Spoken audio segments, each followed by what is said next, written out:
Integral, Educando en Valores. Es un programa dirigido a toda la familia. Su productor, el licenciado Juan Pujols, quien se ha empeñado y demostrado que se puede hacer televisión con principios y valores, que desde los medios se puede fomentar la educación. Gracias al apoyo de amigos y relacionados y al equipo multidisciplinario, semana tras semana se esfuerzan en llevar a sus televidentes un contenido educativo de mucho crecimiento. Con la ayuda de Dios, seguiremos dando más de lo que sabemos, el fomento de los valores morales y buenas costumbres que en estos tiempos tanta falta hace. Y ahora con ustedes, nuestro anfitrión, el licenciado Juan Pujols.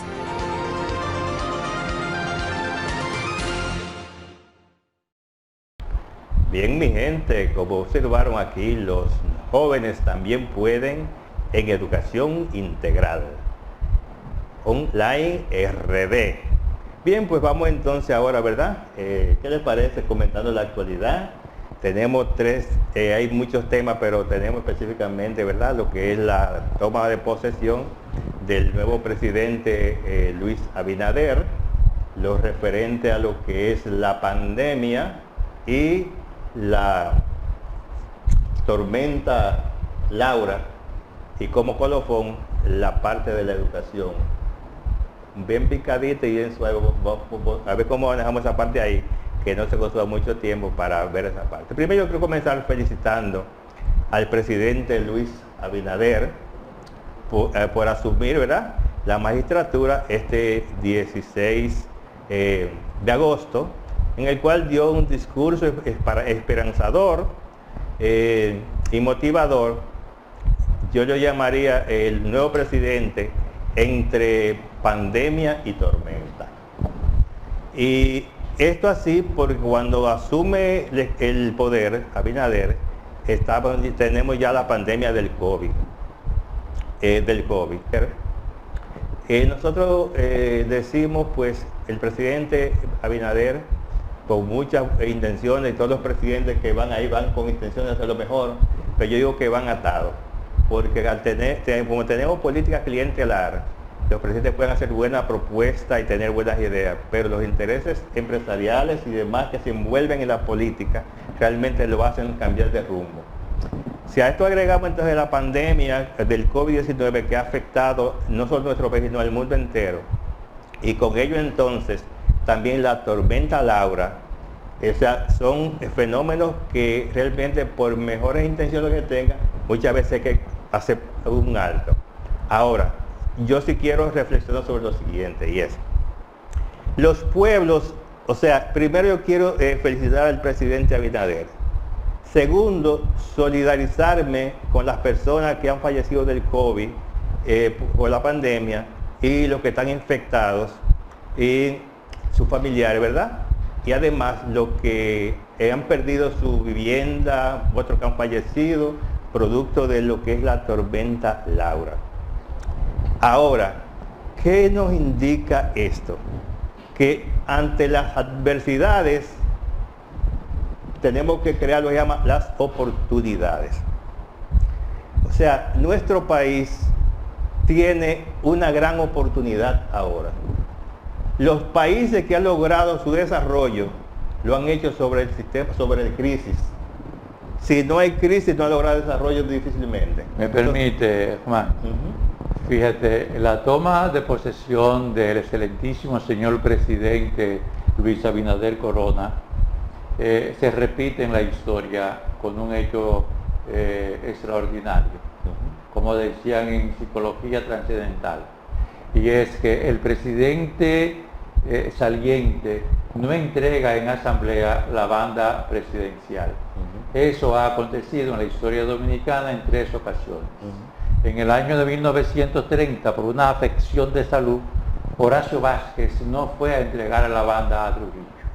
En el año de 1962, el profesor Juan Bosch le prohibió a Fidencio Rafael Bonelli estar presente en su toma de posesión. Y se vuelve a repetir un poquitico más adelante con nosotros en el momento actual, que es por el asunto de la pandemia.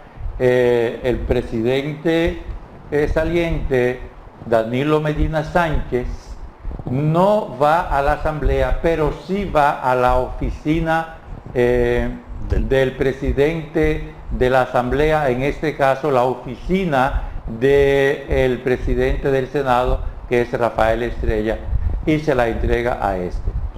¿Qué otra cosa ata a Luis Abinader con otros presidentes del pasado?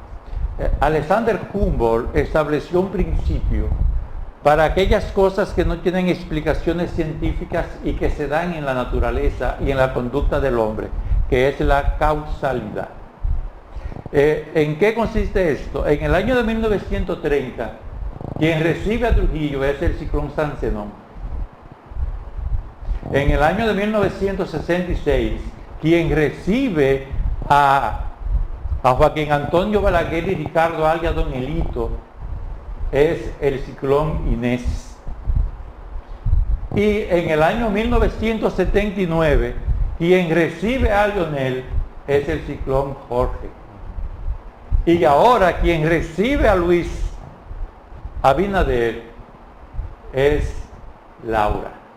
Sí, pero en el 78, recuerden que también hubo cambio de mando, y entonces quien recibe a Antonio Guzmán en el 79 es David. Es David, David. que deja en el 79 sí, es David. David, que deja la ciudad devastada. Devastada. Sí. Entonces, ¿qué de coincidencia hay que en los tres hechos históricos el país estaba atravesando por una crisis profunda, social, económica y política? Y al asumir estos personajes de la presidencia, prácticamente sin una plataforma conceptual de lo que van a hacer, los salva una crisis y una desgracia climatológica. Sí. Pero en esta parte yo sí, bueno, la aclaración del profesor, por eso es historiador, ¿verdad? Aquí, Valera. Nosotros decimos que es un momento donde todos los dominicanos tenemos que involucrarnos en un proceso de proactividad, de aplicar el principio de desaprender para aprender, salir de la reactividad y ser proactivo. Y es un momento donde todos podemos realmente hacer una transformación, una transición, y sacar realmente de esas dificultades que tenemos, de pandemia que aún persiste, de la tormenta Laura que aún, ¿verdad?, deja sus secuelas. Sin embargo, esa pandemia que ha lamentablemente muchas personas fallecidas y otros infectados, también nos da una lección para lo que el ser humano debe hacer en su vida, los cambios que debe hacer, y que no somos nada, que solamente, o sea, que nadie se preocupa mucho en acumular riqueza y buscar bienes materiales, muchas veces por falta de un poquito de oxígeno, ahí mismo termina. Y con la garantía de que como humanos, así como en el año de 1854, cuando la pandemia del cólera, y Pedro Santana cerró por 11 meses el país, lo aisló totalmente, pudimos superar esa gran pandemia del cólera. No, pero también a eso podemos agregar también la pandemia española,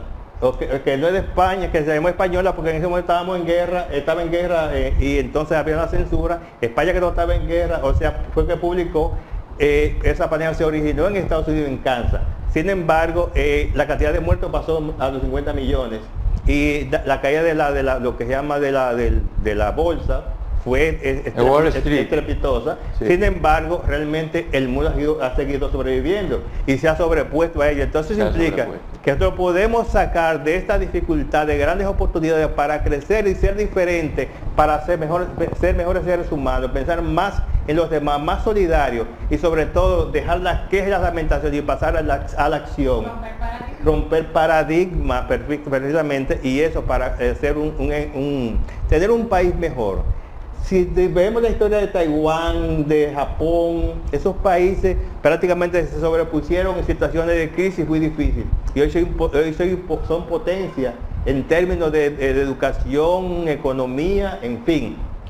Porque supieron sacar, ¿verdad? No se pusieron en el muro de lamentaciones a quejarse.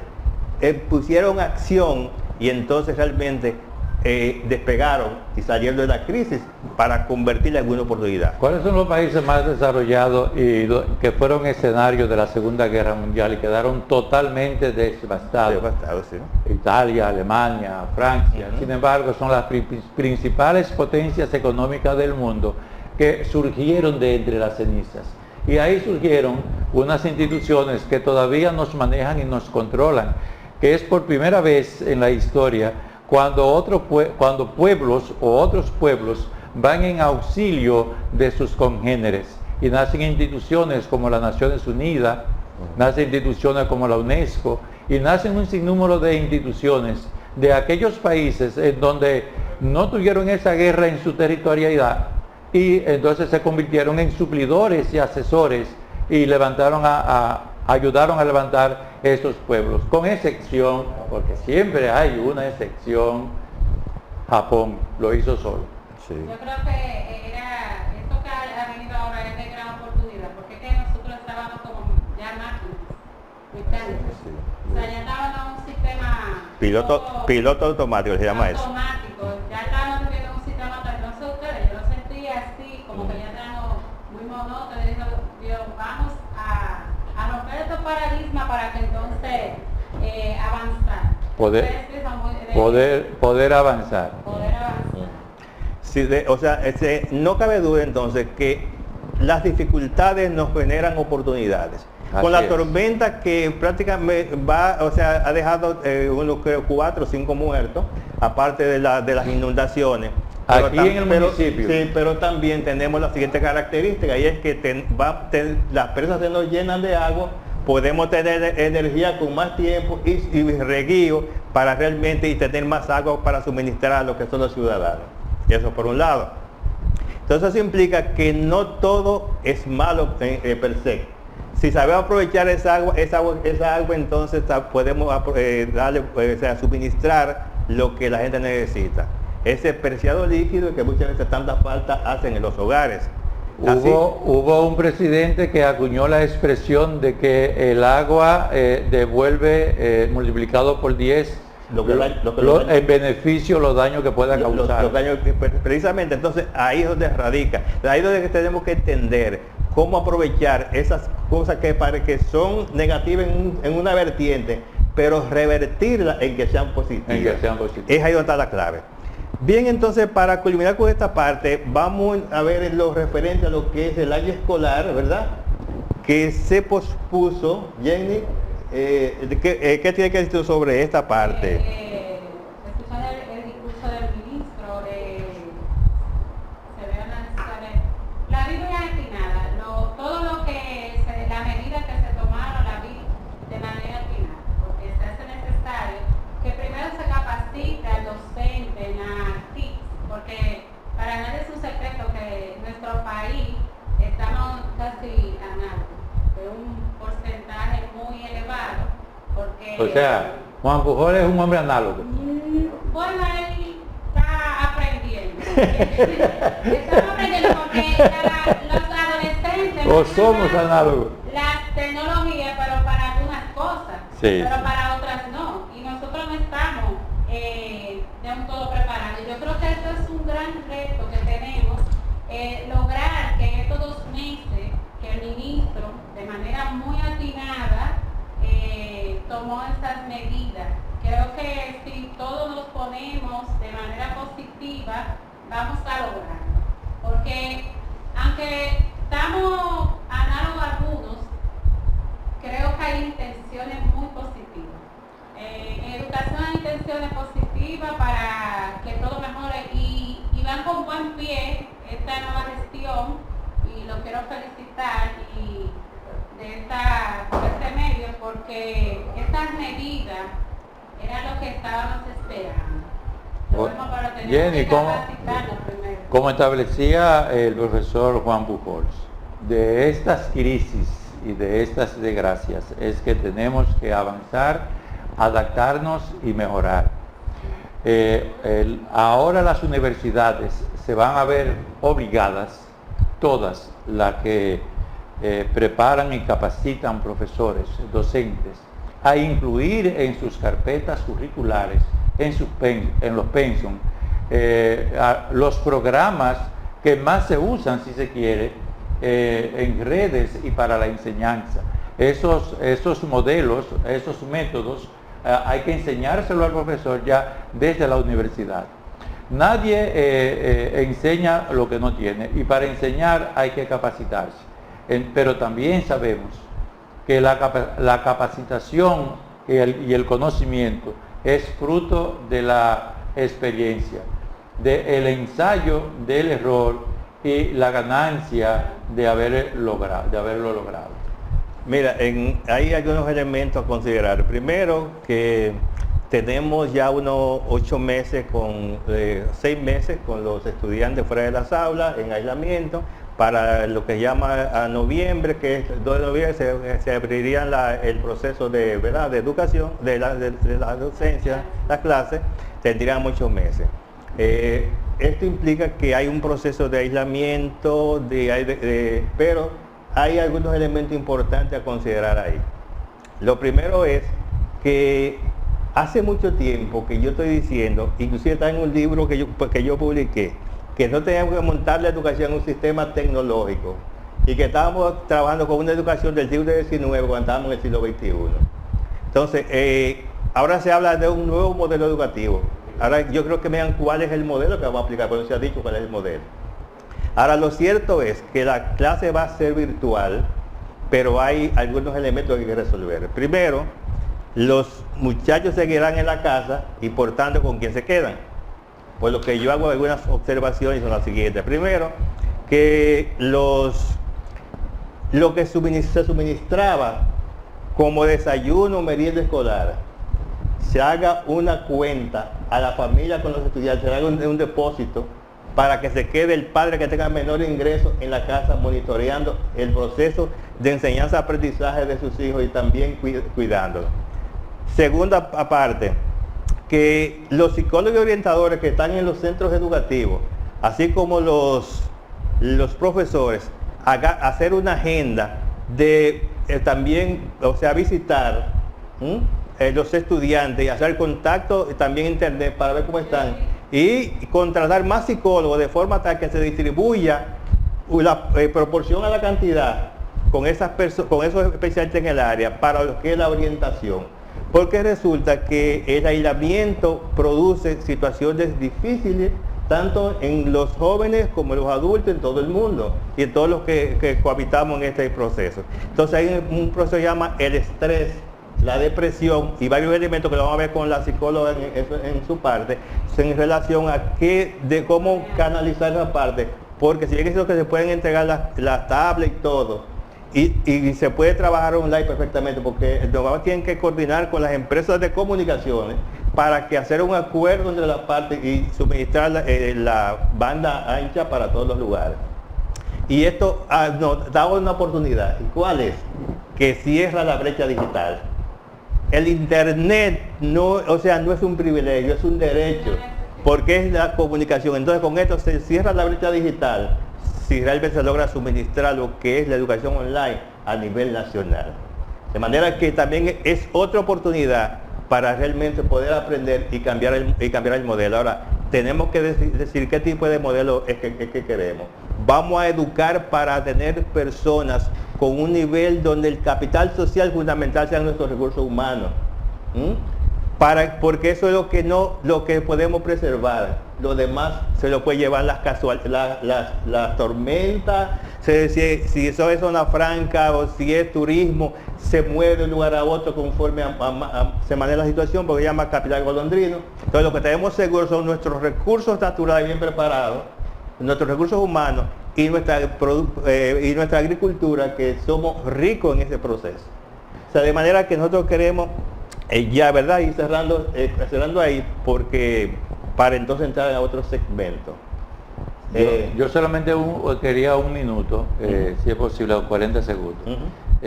Lo de la brecha digital, eso se ha dicho muchísimas veces, que damos de espalda a las altas tecnologías. Perfecto. Pero ¿está la República Dominicana preparada para montar una plataforma de esa envergadura? Tenemos electricidad en cada uno de los rincones, permanente. electricidad en cada uno de los rincones de la República Dominicana. Tenemos nosotros las señales de telefonías de alta gama que llegue hasta allá. Tenemos nosotros la cantidad de técnicos especializados para monitorear y llevar en calidad esta señal y estos modelos. Tenemos nosotros los profesores que, aunque sí ensayaron en esta cuarentena de manera incipiente, dieron sus primeros pasitos enseñando y orientando a sus alumnos. Fue la gran masa de estudiantes o fue un grupo reducido, privilegiado, urbano. ¿Qué pasa con los estudiantes rurales? Estamos en ensayo. Tenemos que hacer el ensayo, pero hay que tener cuidado con la perspectiva y con lo ambicioso del mismo. Sabemos nosotros que echando a perder es que aprendemos, y más en los países tercermundistas. Bien, pues tenemos, ¿verdad? Yo decía que, para concluir, que sencillamente si involucramos a los sectores de las telecomunicaciones podemos resolver esa parte. La parte de la preparación de los análogos, de los maestros análogos, a llevarlo a digital, es un proceso que lleva más tiempo. Pero sí... hacer un paréntesis. Yo creo que se va a hacer necesario un momento en estas zonas rurales que el docente, de alguna u otra manera, ya sea el padre, poner como un día de llevarle las tareas por dar el seguimiento, porque sé que no vamos a tener como país la capacidad de tecnología para cubrir todo el país. A lo primero debemos de tomar una medida que vaya a favor de esa comunidad educativa, y se puede hacer porque el docente maneja cuántos estudiantes. Entonces, hay algo simple, Jenny, en esto. Oye, de lo que te voy a decir, algo simple en esto. No es lo mismo llevar comida a un centro fijo educativo para 500 estudiantes que enviarle a 500 estudiantes en sus hogares individuales la cuota económica o la ración inclusive para que ese estudiante coma. ¿Por qué? Porque en la casa no solamente es él, sino es toda una familia. Mientras que en la escuela es el estudiante que tiene la merienda y tiene la comida. ¿Cuál es la logística que se va a implementar entonces para eso? Y si exigimos que se quede un padre, uno de los dos en la casa para que sea el supervisor y el vigilante de que el joven está atendiendo a su laptop, a su PC, a su table, a lo que sea que tenga en la mano, entonces vamos a tener un ente económico sentado en la casa también. O sea, es toda una situación que se nos presenta, que con la gracia de Dios y la divina providencia, y Tatica, la de Higüey, y la Mercedes de la Vega, vamos a salir a flote. Bien, pues pasamos a una pequeña pausa y venimos entonces conociendo un poco de la historia de Santo Domingo Este con el profesor Valera, y luego seguimos con la entrevista. Que estoy nervioso.